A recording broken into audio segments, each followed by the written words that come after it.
You're listening to The Manning Report with your host, James David Manning. The news behind the headlines.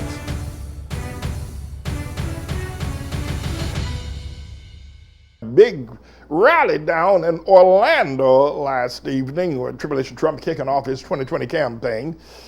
Did the 26th campaign ever end is a more appropriate question. I think that one of the things that we want to look at, the Orlando Sentinel popped off a piece yesterday in concert with Trump coming to Orlando. That major newspaper wrote pretty much a scathing rejection of Tribulation Trump.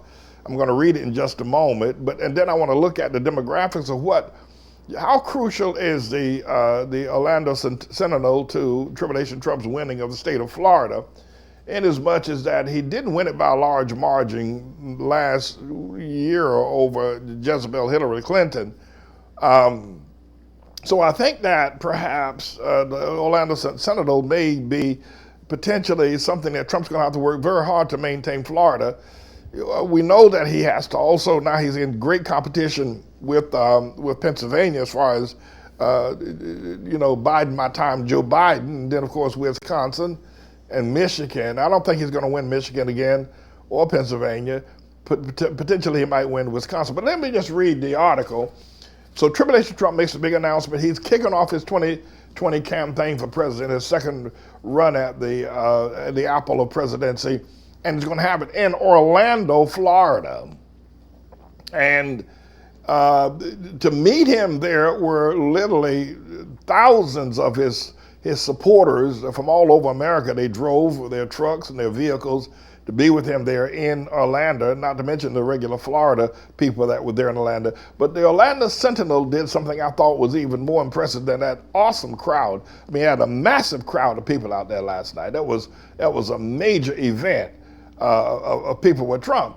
But let me show you what the Orlando Sentinel did, which is a newspaper, and I'll read here. Our Orlando Sentinel endorsement for president in 2020, not Donald Trump. For the 2020 election, the Orlando Sentinel will not endorse President Donald Trump for re-election. The nation must do better. Donald Trump is in Orlando to announce the kickoff of his re-election campaign.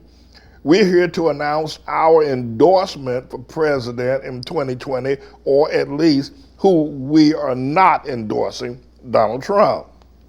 Some readers will wonder how we could possibly eliminate a candidate so far before an election and before knowing the identity of his opponent, because there is no point pretending we would ever recommend that readers vote for Trump. Now, you need to know the Orlando Sentinel has endorsed a Republican presidential candidates, all of it pretty much, except for the endorsement of Ronald Reagan. For whatever reason, they didn't endorse Reagan, but they have endorsed every other Republican, including endorsing Donald Trump in the 2016 election. But let me read further what the Sentinel posted up yesterday, and then we're going to compare crowds. Compare the crowd that Tribulation Trump had at his kickoff campaign last night, as opposed to the number of people, perhaps, that would have read the Orlando Sentinel. Now, it was a massive crowd out there last night at that event where Trump kicked off. But listen to what the Orlando Sentinel, a newspaper that's read by more than 100,000 people there in mid-Florida. And then, of course, published and established and stories picked up about it all over the newspaper world. And the Sentinel continues with this. After 2.5 years, we've seen enough of the chaos, the division, the schoolyard insults, the self-aggrandizement, the corruption, and especially the lies, so many lies, from white lies to whoppers, told out of ignorance, laziness, recklessness, expediency, or opportunity. Trump's capacity for lying isn't a surprise here, though the frequency is. It's the tolerance so many Americans have for it. There was a time when even a single lie, a phony college degree, a bogus work history would doom a political career. Not for Trump, who claimed in 2017 that he lost the popular vote because millions of people voted illegally. They didn't, of course. And on and on and on. It goes outlining some of the lies. So this is the Sentinel. So how many people read the Sentinel? Well, you can say, well, half of them are supporters of Trump, though they read it. So this is going to be not a death blow, but certainly going to make the uphill battle to win the state of Florida for Tribulation Trump more difficult, because they're going to get more aggressive in their writing against Tribulation Trump. The thing that I think that I'm glad to see the Sentinel respond to it isn't the fact that Trump lies all the time. We've all come to understand that he is a degenerate.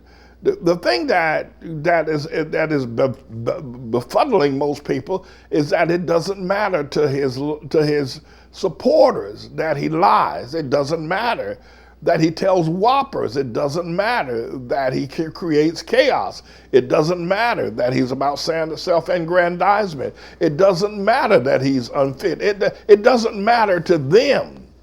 And that's the thing that cannot be explained outside of the understanding of the tribulation. This is a bit of a news blog we do, looking at spiritual wickedness in high places for the most part, making some observations about it and giving people a biblical foundation to the way of interpreting, rather than have Sean Hannity or Laura Ingraham or Janine Pirro or Anderson Cooper or Rachel Maddow or Don Lemon, Rush Limbaugh interpret what's going on in the world. You come to me and I'll tell you based on what the Word of God says.